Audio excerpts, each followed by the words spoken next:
요한계시록 21장 9절에서 21절 말씀을 함께 교독합니다. 7 대접을 가지고 마지막 7 재앙을 담은 7 천사 중 하나가 나와서 내게 말하여 이르되 이리 오라. 내가 신부 곧 어린 양의 아내를 네게 보이리라 하고 성령으로 나를 데리고 크고 높은 산으로 올라가 하나님께로부터 하늘에서 내려오는 거룩한 성 예루살렘을 보이니 하나님의 영광이 있어 그 성의 빛이 지극히 귀한 보석 같고 벽옥과 수정같이 맑더라. 크고 높은 성곽이 있고 12문이 있는데 문에 12천사가 있고 그 문 위에 이름을 썼으니 이스라엘 자손 12지파의 이름들이라. 동쪽의 세 문, 북쪽의 세 문, 남쪽의 세 문, 서쪽의 세 문이니 그 성의 성곽에는 12기초석이 있고 그 위에는 어린 양의 12사도의 12 이름이 있더라. 내게 말하는 자가 그 성과 그 문들과 성곽을 측량하려고 금 갈대자를 가졌더라. 그 성은 네모가 반듯하여 길이와 너비가 같은지라. 그 갈대자로 그 성을 측량하니 12,000 스타디온이요 길이와 너비와 높이가 같더라. 그 성곽을 측량하며 144 규빗이니 사람의 측량 곧 천사의 측량이라. 그 성곽은 벽옥으로 쌓였고 그 성은 정금인데 맑은 유리 같더라. 그 성의 성곽의 기초석은 각색 보석으로 꾸몄는데 첫째 기초석은 벽옥이요 둘째는 남보석이요 셋째는 옥수요 넷째는 녹보석이요 다섯째는 홍마노요 여섯째는 홍보석이요 일곱째는 황옥이요 여덟째는 녹옥이요 아홉째는 다망옥이요 열째는 비치옥이요 열한째는 청옥이요 열두째는 자수정이라. 그 12문은 12진주니 각 문마다 한 개의 진주로 되어 있고 성의 길은 맑은 유리 같은 정금이더라. 아멘. 본문은 장차 우리 앞에 펼쳐질 영광스러운 하나님 나라의 장면을 보여줍니다. 이 말씀은 단지 미래의 환상이 아닙니다. 오늘을 살아가는 우리 교회가 어떠한 존재인지 또 어떻게 준비되어야 하는지를 강력하게 일깨워주는 말씀입니다. 본문은 한 천사가 사도 요한을 크고 높은 산으로 이끌어 하나님께로부터 하늘에서 내려오는 거룩한 성 예루살렘을 보여주는 장면으로 시작합니다. 그런데 놀라운 것은 그 거룩한 성이 신부 곧 어린 양의 아내라고 불린다는 것입니다. 우리 주님 다시 오시는 날에 그분과 혼인잔치를 벌이게 될 그 신부가 바로 교회 곧 우리라는 사실입니다. 먼저 9절에서 15절 말씀에 하늘로부터 내려오는 거룩한 성 예루살렘을 표현하고 있는데 그 거룩한 성 예루살렘은 단지 건물이 아니라 하나님의 백성인 교회 자체를 가리킵니다. 예루살렘 성의 모습은 너무나도 찬란하고 아름답습니다.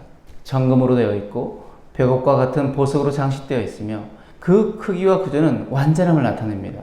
그런데 왜 하나님은 교회를 성으로 그리고 신부로 묘사하고 계실까요? 그 이유는 단 하나입니다. 하나님이 사랑하시기 때문입니다. 신랑 되신 예수님께서 피로 사신 교회를 얼마나 귀하게 여기시는지를 나타내기 위함입니다. 그리고 이제는 더 이상 환난과 핍박 가운데 떠밀려 다니는 존재가 아니라 하나님께서 영원히 보호하시는 성, 완전한 안전과 영광 속에 거하는 신부로 받아들이신다는 선언입니다. 오늘 우리가 눈으로 보는 교회는 때때로 초라하고 부족할지 모릅니다. 실망할 때도 있고 상처받을 때도 있습니다. 그러나 하늘에서는 교회가 신부입니다. 거룩하고 찬란하게 단장된 하나님의 사랑의 대상입니다.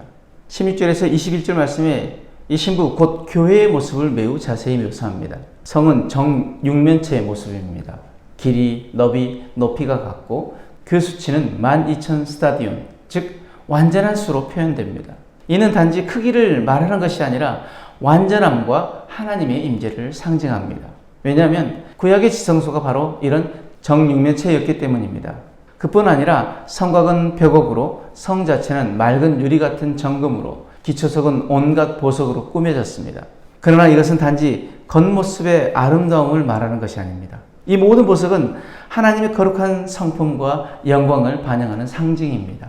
예수 그리스도의 피로 정결케 된 성도들, 말씀과 성령으로 훈련된 성도들, 세상의 가치를 쫓기보다 하나님의 성품을 닮아가며 빛을 발하는 교회가 바로 이 거룩한 신부입니다. 교회가 보석처럼 빛나야 하는 이유는 하나입니다. 하나님께서 거기 계시기 때문입니다.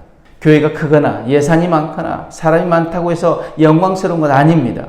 하나님의 임재가 있는 곳, 하나님이 거하시는 곳, 하나님의 성품이 반영되는 곳, 바로 그곳이 참된 교회입니다.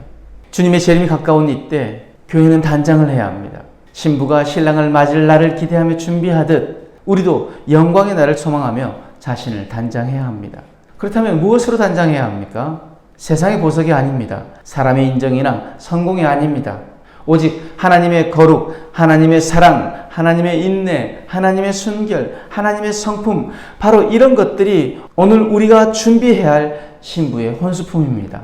우리는 자주 세상의 눈으로 교회를 판단합니다. 사람이 많아야 교회지, 건물이 좋아야 교회지, 유명한 목사님이 있어야 괜찮은 교회지. 하지만 본문은 말합니다. 아니라고. 하나님의 영광이 있는 곳이 진짜 교회라고 말씀하십니다. 그렇다면 오늘 우리의 교회는 주님의 신부답게 살아가고 있습니까? 우리는 보석 같은 하나님의 성품으로 자신을 단장하고 있습니까? 혹시 우리는 세상의 가치로 교회를 바라보고 있지는 않습니까?